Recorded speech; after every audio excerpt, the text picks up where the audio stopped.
Ngayon, eto si Bato de la Rosa, alam naman natin mga bossing. Naku po, hindi nyo sure. Kim po, salamat po. Naku, maiinggit po lalo yung mga yan, Sir Kim po. Oh, kasi sila hanap ng 20 pesos ng bigas. Tapos kayo naman po padala ng super sticker. Salamat po. Una, boboto tong si para hindi ma-impeach si Inday Sara Duterte, si Bato. Hindi sila ngayon sure. No? Baka mamaya isa to sa senador na baka pwede harangan ninyo para sa akin yung ICC. No? Baka yung Bongo din, o baka ganito, baka pwede harangan nyo para sa amin yung ICC.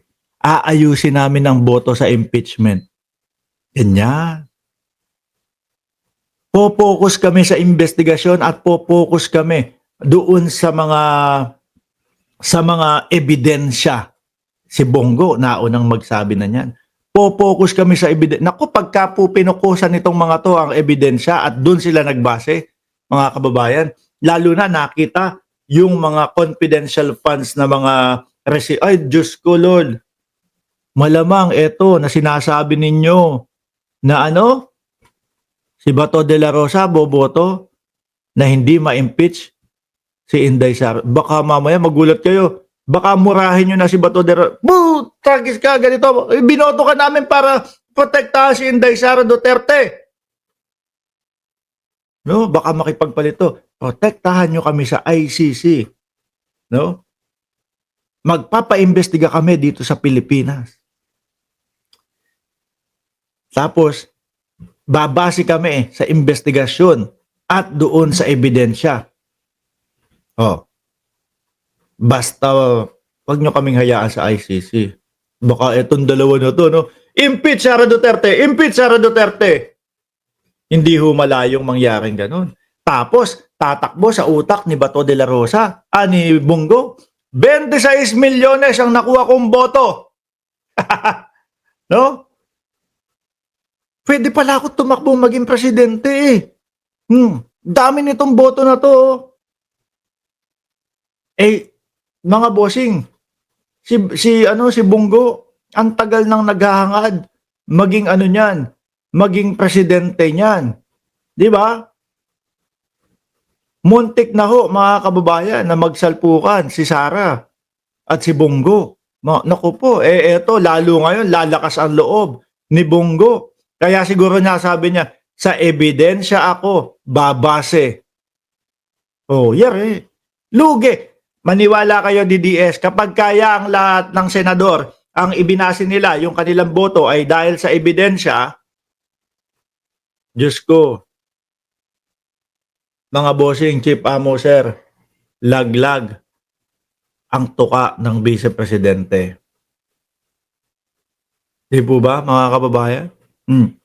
Pag ang pinag-uusapan na, mga bossing, ay ang kalayaan at ang pinag-uusapan na ay malalayo ka sa pamilya mo, naku po, lahat ipagpapalit mo dyan. Di ba, Kalafini TV? Ron Prince, saklap nun, DDS. Lahat ipagpapalit mo dyan, mga kababayan. Maniwala ho kayo. Ngayon, ano sabi ni Bato de la Rosa dito? Tinatakot niya yung mga DDS. Kayo talaga. Magkakaroon ng question mark sa utak nila, si Bato de la Rosa at si Bongo. Si Bongo talagang 26 milyones, mga bossing, yung boto. Lalakas ang loob niya. Kaya ko pala na maging tumakbo sa pagka-presidente. Kung gusto nila ng magandang samahan, magandang kooperasyon, do not start with warning or threatening the senator. Walang ganun, mga kababayan. Bagkus ho, yung Robin Padilla, yung Bato de la Rosa, sila ho ang nagsabi. Haharangan nila ang impeachment. Hindi pa ho umpisa, mga bossing. Pero meron na silang sagot. Mga kababayan. Di ba? Meron na ho sila agad sagot. Mix Sport, shout out sa iyo, 330 like, sabi niya. Kung gusto nila ng magandang samahan, magandang kooperasyon, do not start with warning or threatening the senator. Wala pong ganun, mga kababayan. Sinagot siya ni Atty. Claire Castro, with all due respect to Senator Bato de la Rosa, bato-bato sa langit, ang tamaan ay huwag magalit. Unang-una po, wala tayong pinapangalanan kung sino man. Ito po ay pangkalahatan. Miski po, mga kababayan, ang mamamayang Pilipino, ano po sinisigaw? Bumoto kayo ng naaayon sa investigasyon.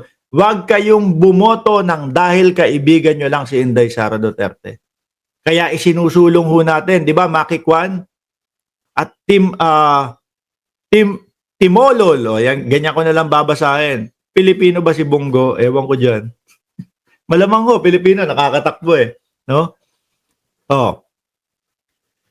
Mga bossing, etong mga senador na to, alam naman natin at sinabi na ho nila mismo, kukontrahin nila ang impeachment. Pero kapag yung sinabi, sino si Atty. Cristina Conti? Ano ang sabi ni Atty. Cristina Conti? Setyembre, baka etong dalawang senador na ito kasama na doon sa hearing ni dating Pangulong Duterte. Ibig sabihin ho, mga bossing, kung i-hearing na kung sila ho ay may hearing na ng Setyembre, mga bossing, baka po July, August, arestuhan to the max na naman ito. Baka si General Torre nakaganyan na naman sa kanila, waiting. Di ba? Sabi ni Joseph Zuniga, in your dream, ma-impeach si BC, si BP, si B. Kayo niloloko niyo si Joseph. Si BP Sara, BC, BP. Joseph Zuniga.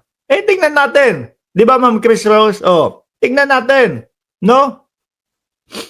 Kung yun yung sinasabi, total naman, sanay kayo sa palakasan ng loob. Naalala nyo, pinapalakas nyo yung loob ni Kibuloy. Ano sabi nyo kay Kibuloy? Mark, nasa na yung PNP mo? Bakit hindi maaresto si Kibuloy? Pagkatapos po ng napakahabang panahon, nung hagilapan po, yung paghuhukay ni General Torre para hagilapin si Kibuloy. Ayun, nasa kote, di ba? Laglag ang tuka, nganga, huli. Ano nagawa nyo? Wala, iyakan lang kayo. Wala na pong justice system sa Pilipinas. Nagyabang din kayo, mga DDS. Ano sabi nyo? Puro ka ICC. Wala namang ICC. Hindi naman maaari-aresto si dating Pangulong Duterte. Anak ng tinapa. Nag-iyakan kayo Di ba nag-iyakan kayo nung inaaresto na si dating Pangulong Duterte? Tapos asigaw ni Roque, magpunta daw kayo sa Villamor Air Base. Pumunta ba kayo? Wala naman kayo hindi naman kayo nagpuntahan. Di ba, Dayan Asuncion? Wala pumunta sa kanila, mga bossing. Iyakan lang doon sa bahay nila. Di ba, sabi ni Kalapini TV, Mark Ramos, totoo ba na manipula daw ng China ang eleksyon kaya nakapasok ang tatlong itlog, lalo na si libre kuryente pag 2K na? Hindi ko lang sure kung totoo yan, mga kababayan. Pero yung Bongo at De La Rosa mga bossing, etong sila Bato, sigurado na naman pong panalo to Nakita nyo naman po yung mga resulta sa mga surveys. Nangunguna po talaga sila. No? So ngayon mga bossing, senador na din yan Meron na mga pundasyon po yan. Bato at Bongo. Kaya paniguradong panalo na po yan. Sabi ko nga sa inyo si Bato at si Bongo, kung ilan yung magiging boto nila, hindi nyo naman pwedeng pag-plusin yan. No? Kung ano ang pinakamalaking boto, pinakamataas na boto na makukuha nila, mga kababayan, ibig sabihin, yun na lang ang bilang ng DDS. Which is, mga bossing, yung kay Bongo. Pero take note, ang sabi nung mga kababayan natin, Mark, ako sumusuporta ako kay BBM. Pero binoto ko din si Bongo. Kasi nga, nakatutulong sa akin yung malasakit ni Bongo. So, ibig sabihin, hindi purong DDS, mga kababayan. Let's say, 20 mil, mga bossing. Kasi kung solid ho yan na 32 million, kasama yung pangalan ko sa 32 million eh. Di po ba? Ako, wala na ako doon. 32 million pa din ba?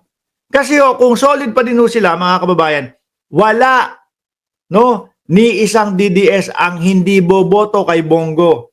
Dahil nga, ito yung mga, pag-asa nila para daw po makauwi ang dating Pangulong Duterte. Kada isang DDS, itatala niyan ang pangalan ni Bongo, mga kababayan. Kasi yan yung pag-asa nila na sinasabi para umuwi, makabalik si dating Pangulong Duterte. Tignan nyo po, ilan ang ending. Tapos may halo pa po na sumusuporta sa gobyerno. Di ba? Tapos iisipin ni uy, may sumuporta sa akin na mga supporter ng gobyerno. Kaya ko talagang tumakbo ng pagka-presidente. Etong kalaban ko o makakalaban ko sa pagka-presidente, Inday Sara Duterte, kitang-kita naman sa ebidensya na impeachable yung ginawa. Impeach ka ngayon. Naku! Lagot! Bato, baka ipagpalit ho niyan ang kanyang kalayaan. No?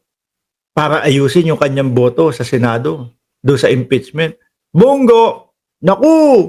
Si Inday Sara Duterte. Makakalaban ko sa pagkapangulo. Impeach ko na to ngayon. Kaya hindi kayo sure dyan, mga DDS.